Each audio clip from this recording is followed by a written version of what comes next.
Hello, this is Chitra Rajguru from Nashik. You are watching Lokmat Times. From Marathi being an official language in Maharashtra government offices to making Marathi communication normalized or compulsory in corporate offices and in banks to naming penguins after Marathi names. Marathi non-Marathi conflict is there in the state since long time now.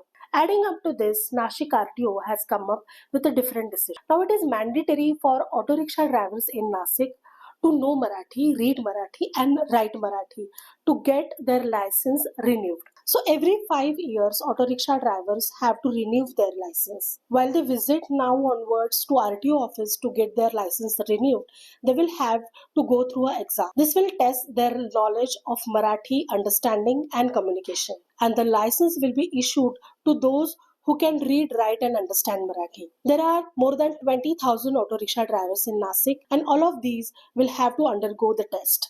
Now, few auto rickshaw drivers have welcomed this decision, while few are not very happy with the decision. Madam actually ऐसा matter है क्या, मराठी तो मेरे को आता ही है, लेकिन अब जिसको नहीं आता तो उसने क्या करना, घर पे थोड़ी बैठेगा वो तो अब घर पे हमारा पेट तो इस पे ही पलता है। अब हमको छोटे छोटे बच्चे, तो एक्चुअली हमने क्या करना चाहिए, गवर्नमेंट ने वैसा नियम करना बनता है कि जिसको पढ़ते नहीं आता उसके लिए तो कुछ करना बनता है कि नहीं। ऐसा हमारे गवर्नमेंट से यही राय है कि जो अनपढ़ है वो तो घर पे बैठेगा, क्या करेगा इंसान। जब तुम ऐसे नियम कायदे नवे नवे हर दिन नवा नवा कायदा ला रहे तो वो इंसान ने करना क्या चाहिए ऐसा। ऑटो रिक्शा ड्राइवर का मराठी नॉन मराठी क्या कॉन्फ्लिक्ट है? ऑटो रिक्शा ड्राइवर का जो बैच मिलने के लिए, लाइसेंस के लिए जो मराठी का जो अपने परिवहन आयुक्त ने लगाया है कि महाराष्ट्र के अंदर हर वाहतूकदार को मराठी में बोलते आने मांगता और उसको लिखते आने मांगता, उसको पढ़ते आने मांगता है। तो हमने इसके लिए हमारा पूरा मराठी भाषा के लिए हमारा समर्थन है कि ये महाराष्ट्र के अंदर जरूरी है कि अभी आने वाले कुंभ मेले के अंदर बहुत से लोग पूरे भारत से लोग इधर आने वाले हैं और उनके लिए कुछ अड़चने ना आए, इसके लिए हमने हमारे संगठन की तरफ से कुछ कैंप लगाया है। और हमारा ये जो अभी ये हुआ, इससे पहले से हमारा कैंप चालू है, हमारा छोटा छोटा कैंप चालू, जो जो लोगों को जो अड़चन आ रही है हमने उसके लिए बहुत सारे कैंप लगाए कि उनको हिंदी या मराठी बोलते आने मांगता और मराठी पढ़ते लिखते आने मांगता। सर, आपको क्यों ऐसा लगता है कि जो भी रिक्शा ड्राइवर्स है वो लोकल्स है और उनमें से काफी ऐसे माइग्रेंट्स है from all other states and that belong to another community also, so why do you think it is important कि रिक्शा ड्राइवर्स, ऑटो ड्राइवर्स को मराठी लिखते और बोलने आना चाहिए? नहीं, रिक्शा और टैक्सी वालों को बोलते आना मांगता है। इसके लिए अभी इसमें कुछ लोगों का हमने ये सर्वे किया है कि कुछ लोगों का समझो उम्र हो गई है, उनका उम्र के हिसाब से जो लोग महाराष्ट्र में रहने वाले हैं, महाराष्ट्र के मराठी लोग हैं, कुछ लोगों को उनको कुछ मराठी में बोलते आता है लेकिन शिक्षण नहीं होने की वजह से उनको लिखते नहीं आता है।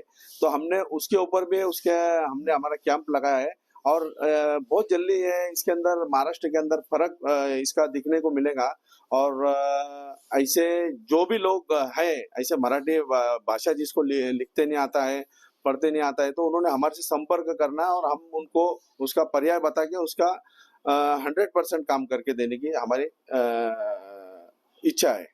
सर, ये कैंप जो की बात जो आप कर रहे हो, थोड़ा ब्रीफ में उसके बारे में इंफॉर्मेशन दीजिए कि ये किस प्रकार के होंगे, कौन कंडक्ट करेगा, क्या नंबर्स होंगे? हमारे एक विद्यार्थी वाहतूक सेना के एक हमारा बहुत बड़ा नासिक जिले के अंदर यूनियन है। तो विद्यार्थी वाहतूक के अंदर कुछ शिक्षक लोग भी हमारे उसके अंदर सभासद है, हमारे मेंबर है। तो हमने उनसे फ्री ऑफ कॉस्ट हमारे जो रिक्शा चालक है, टैक्सी चालक है, हमने उनसे एक सूचना दी कि आपको अगर कुछ भी आपको अगर लगता है तो संगठन आपको देंगे, लेकिन हमारे शिक्षक इतने महाराष्ट्र के जो मराठी शिक्षक है तो उन्होंने हमसे एक ही बात किया कि हमारे को 1 रुपया भी ना देते हुए हम इनके लिए जो भी हमारे को ये करेंगे, हम हमको टाइमिंग देके उनको मराठी भाषा सिखाने का और मराठी बोलने का हम उनको पूरा तरीके से हम सहकार्य करेंगे। 1.5-2 साल में कुंभ मेला नासिक में हो रहा है। कुंभ मेला एक ऐसा इवेंट है जहाँ से जग भर से लोग आते हैं, दुनिया भर से विजिट करते हैं। तो जाहिर है अलग प्रांत के भी लोग आएंगे, अलग कम्युनिटी से भी लोग विजिट करेंगे।